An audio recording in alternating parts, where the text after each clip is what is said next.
അതേക്കുറിച്ച് പറയുമ്പോ തന്നെ പെട്ടെന്ന് എന്താ പറയാ ചിരിയാണ് എനിക്ക് ഓർമ്മ വരണത്. നല്ല എന്താ പറയാ സ്വീറ്റ് സ്മൈലാണ്. അതിന്റെ ആ ഒരു സീക്രട്ട് ബിഹൈൻഡ് യുവർ സ്മൈൽ. എന്റെ ചിരി എനിക്ക് തോന്നുന്നു എന്റെ അച്ഛനെ പോലെയാന്ന് പറയും. ആണോ?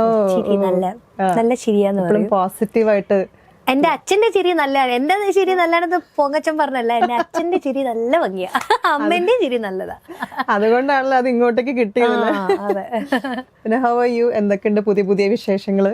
ഇപ്പോ ഷോസ് പോയിക്കൊണ്ടിരിക്കുകയാണ്. ഇപ്പൊ കഴിഞ്ഞ ദിവസം ഖത്തറില് ഗോപിനാഥ് മുതുകാട് സാറിന്റെ ഒരു ഷോ ഉണ്ടായിരുന്നു.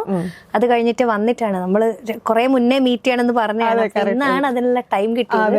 എനിക്ക് മെട്രോ സ്റ്റുഡിയോയിൽ റെക്കോർഡിംഗ് ഉണ്ടായിരുന്നു. അത് കഴിഞ്ഞ ഉടനെ ഇന്ന് ഈ ഇന്റർവ്യൂയിലേക്ക് വരാൻ. വളരെ തിരക്ക് പിടിച്ച് ഓടിക്കൊണ്ടിരിക്കുന്ന സമയത്ത് ഞങ്ങൾ ഇങ്ങനെ പിടിച്ചു നിർത്തി.